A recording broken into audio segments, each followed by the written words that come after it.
Welcome back mga boss, at ito may gagawin tayong Kevlar. Ngayon makwento ko muna saglit sa inyo. Ayan, pasensya na ha sa mga ayaw sa kwento. Makwento ko muna saglit kung anong history ng Kevlar na to. Bali, last year nagawa ko na din pala to, sabi ng customer. Sinabihan ko na siya pala na pag nasira pa uli, mas maganda i-overhaul na kasi napansin ko may kalawang na. So yun ang pag-usapan namin. So hindi ko ina-expect na abutan pa ng taon bago bumalik siya. Tinanong ko, kuya, mga ilang buwan ba to nung ginawa natin? Sabi, hindi, nakaraang taon mo pa ginawa yan. Nung pinapagawa ko nga yan sa'yo, nagsuggest ka nga na next time na masira siya, mas maganda i-overhaul na, mapalitan na yung mga kinalawang na pyesa. So ngayon, nung nagloko na siya, sabi niya, kung tamang pagkakaalala ko ata, nagloloko yung sounds nito o yung isang channel. Yun na lang, nagdesisyon na siya na, sige, gawin mo na, palitan mo na ng dapat palitan. At yun ata yung tingnan ko nga dito sa notebook kung ano yung napag-usapan namin. Kasi nakalista yan nilista ko sa notebook kung ano yung napag-usapan namin. Yun lang, asan na ba yung notebook? Kung isa, dito pala. Dito pala isang notebook. So dito nakalagay Ace LX, ay hindi, Ace ano ba yun? Kevlar, no sounds. Ako na ata dito ang bahala. Ayan sounds ang problema nito. Tama ba? Kevlar. Ulitin ko lang ha.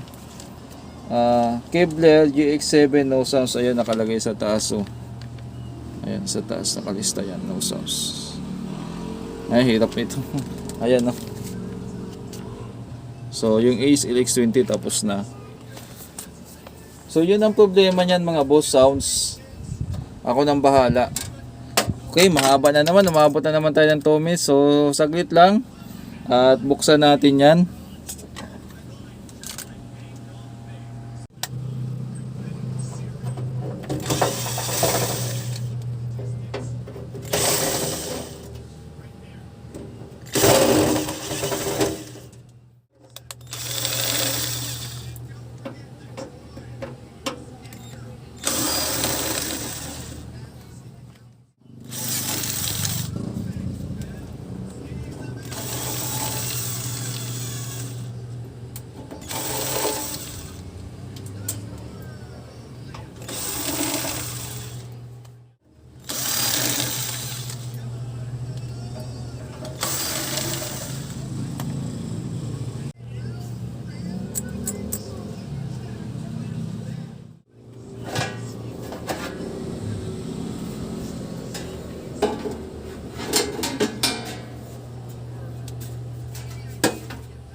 So ito na mga boss ang laman. Yan, Kevlar. Yan yung napansin ko last year at hanggang ngayon yun pa rin naman. Kalawang. Yan. Kalawang sa paa. Yan. Sabi ng may-ari, palitan ko daw ng at sabi ko, kuya, para hindi na bumalik yung kalawang o hindi agad bumalik, hugasan natin yung board para yung mga residue ng kalawang dyan, halimbawa ito, naiiwan kasi yung mga dyan pagtatanggalin natin. Ayan, katulad yan. So pag tinanggal lang natin yan tapos hindi natin nilinis, yung mismong kumapit sa board na kalawang, magkakaroon din ng epekto yan. Kaya kailangan natin kalasin. So kakalasin ko muna to, then natin, tawag dito, ano nga ba kalasin ko muna.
natin kung mapapansin nyo dito, para siyang natuluan dito ng tubig. Ayan o, mapapansin nyo, kinalawang yung part na to.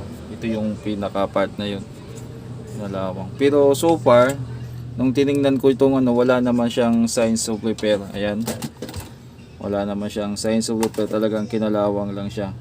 So lilinisan natin to, then tawag dito, tatanggalin natin yung mga potentiometer kasi isang taon may ang alam ko last year ito ata ang pinalitan namin dito, potentiometer. So sa mga nagtatanong, ayan, ito yung mga value ng potentiometer na ano, para di tanggalin natin to, baka matanggal, maghanap na naman tayo. Ayan. So tatanggalin natin to para safe, minsan nahuhulog kasi ito eh. So ayan yung value ng potentiometer, yung para sa microphone 50k na stereo o 6 pins 50k. Tapos para naman dito sa balance at saka sa tone, ayan, puro 50k lahat siya. Yung dito iba na, pero papalitan natin yan ng katulad ng dati. So saglit lang, kalasin na muna natin yung potentiometer. Ay, hindi pala nakasaksak yung panghinang ko. Tingnan yung panghinang, hindi pala nakasaksak. Ngayon, papainit pa tayo. Habang pinapainit natin yung panghinang, wasak na rin pala yung selector nyo. So isa to sa dahilan kung bakit wala na siyang sounds. Yan, siguro isa din yan, selector din, audio selector yan. Wasak ko, bakit kaya? Sa bagay, papalitan naman natin yan parehos. Yung ano, nadurog na yung, hindi ko alam kung bakit nadurog. Papalitan naman natin yan, tatanggalin natin lahat yan. Tapos dito naman tatanggalin natin yung relay para ano, para masaya. So unahin lang natin dito siguro pagkalas yung relay para maitabi na natin yung ano. Okay na siguro tong panghinang natin.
Okay. Yan, natapos. Ready for linis na lang bukas. Ay, ito pa pala. Saka na yan. So, mga boss,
tapos nalinis na natin to, pero yung kalawang andun pa rin.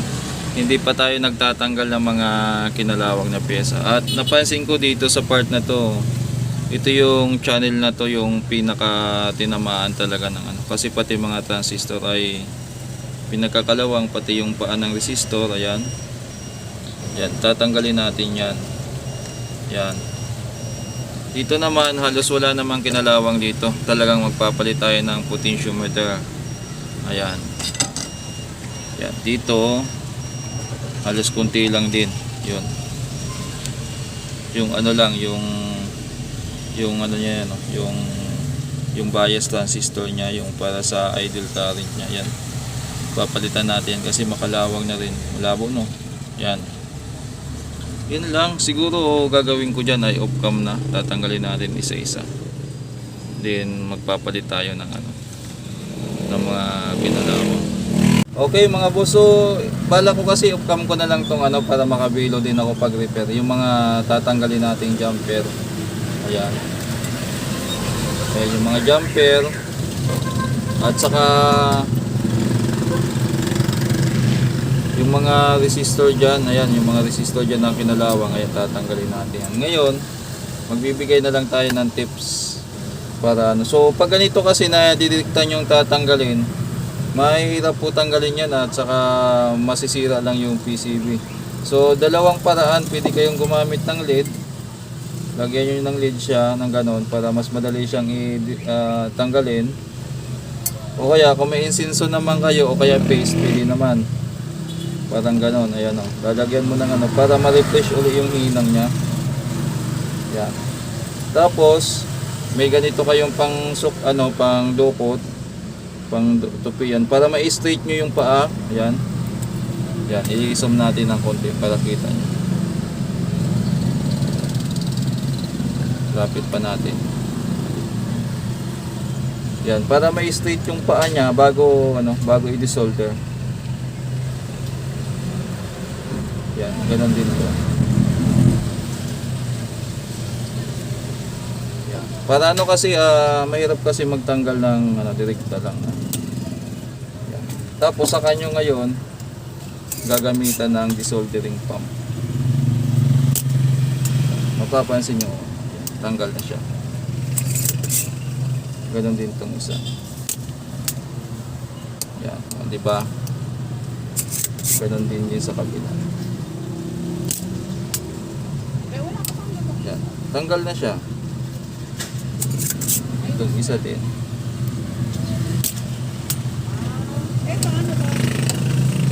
So, tanggal na siya.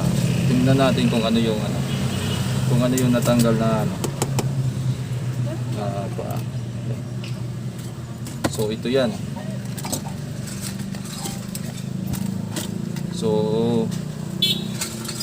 ito na yung natanggal natin. Kuha tayo ng pangtanggal ito.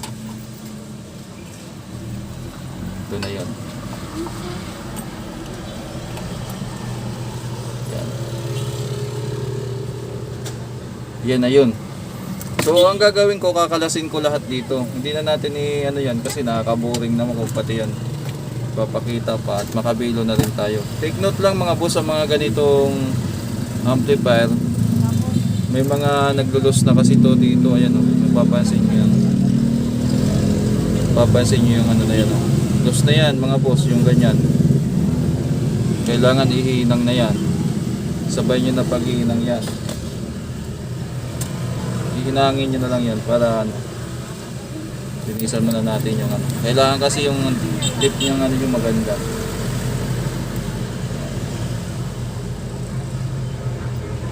Yan, di ba? Kapitan.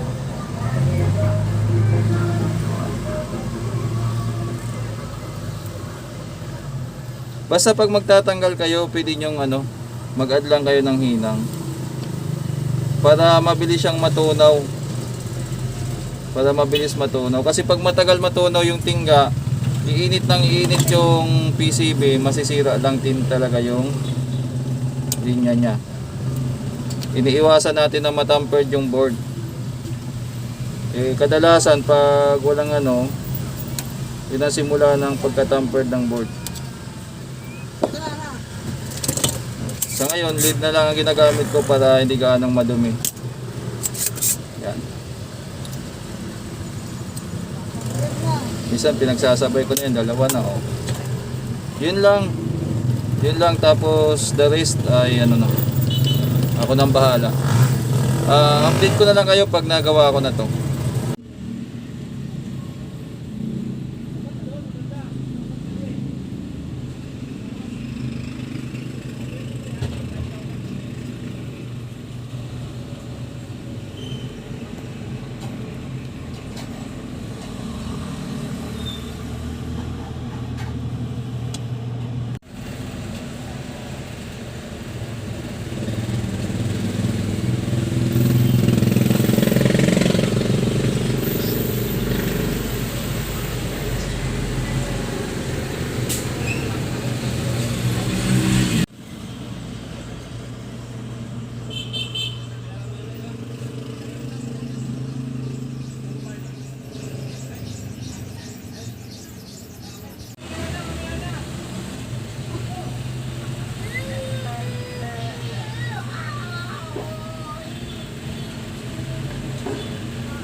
So ayan mga boss, natapos na natin yung mga ginawa natin dito na makalawang. Tinagtatanggal natin yung mga jumper, mga resistor. Ito po yung natanggal natin lahat yan overall. Patapos na sana to, sabi ko okay na, magkakabit na tayo doon ng potentiometer. Napansin ko pala tong dalawang sibak na rin pala dalawang 104 at saka itong isa niya dito. Papalitan na lang natin yan, meron naman tayong pamalit dyan para matapos na to. Then punta na tayo dito na tayo sa may harapan. Halos wala namang papalitan dito kung hindi itong mga potentiometers lang at saka yung mga switch. So paano yan? Simulan na nating ikabit. Yung volume pala na naayos ko na una kong ginawa bago kong naalala para maiba naman i-video natin. Simulan ko na.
Okay, mga boss, so naikabit na natin yung ano, yung mga potentiometer at saka switch.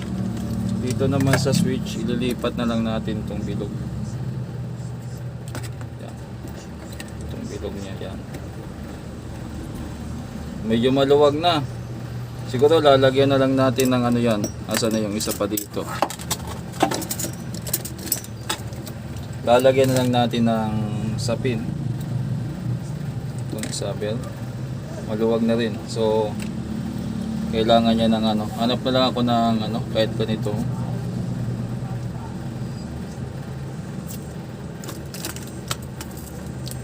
Okay. Nagalaw yung ano.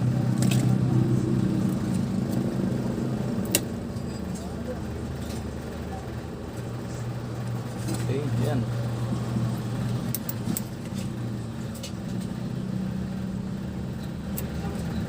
Okay.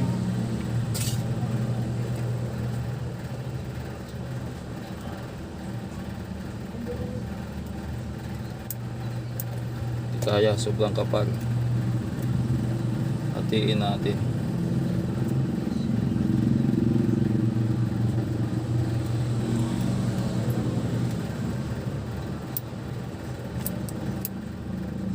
Yan. Okay, so assemble ko na lang to, din testing. Ayan. Bali, wala naman tayong ginalaw na, binalik lang natin yung wiring doon. Then yung ano, pinisto natin, hindi pa yan naka-fix. Kumbaga magti-testing lang tayo, pero dahil ano, tansya natin, wala namang problema to sa main amplifier section bukod sa kinalawang, at napansin natin yung buo yung fuse. Nagsalpak na agad ako ng audio at saka speaker. Malakas yung kutob ko na gagana to.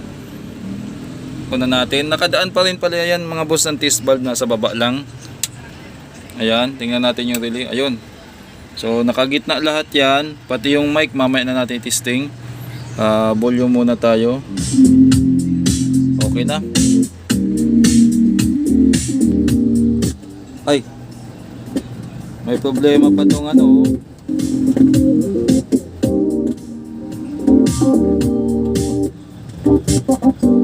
Maluwag na. Okay.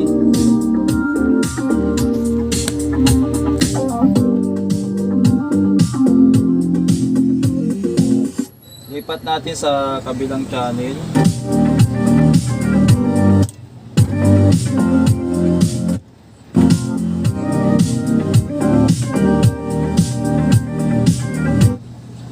So malamang mga boss, success tayo sa ginawa natin. Ipapaalam ko na lang sa customer yung ano nito, yung wirings kasi nito, ito yung disc valve natin. Puro dugtong na. Tatanungin ko siya kung ano, payag siyang palitan na lang ng wirings to para ano. Kasi ano na yan, pangit na talaga ng wirings. At saka itong effector loop, maluwag na. Gawa tayo ng DIY niyan. Meron naman ako dyan. So yun na lang, at tika lang, i-chat ko muna yung may-ari. Okay mga boss, so hanggang dito na lang yung video natin dito sa Kevlar GX7. So naayos na natin dito yung ano, yung jack na lang yung pinalitan natin.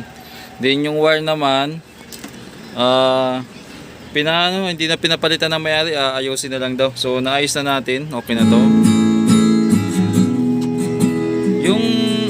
Yung microphone niya, na-testing ko na rin at okay na.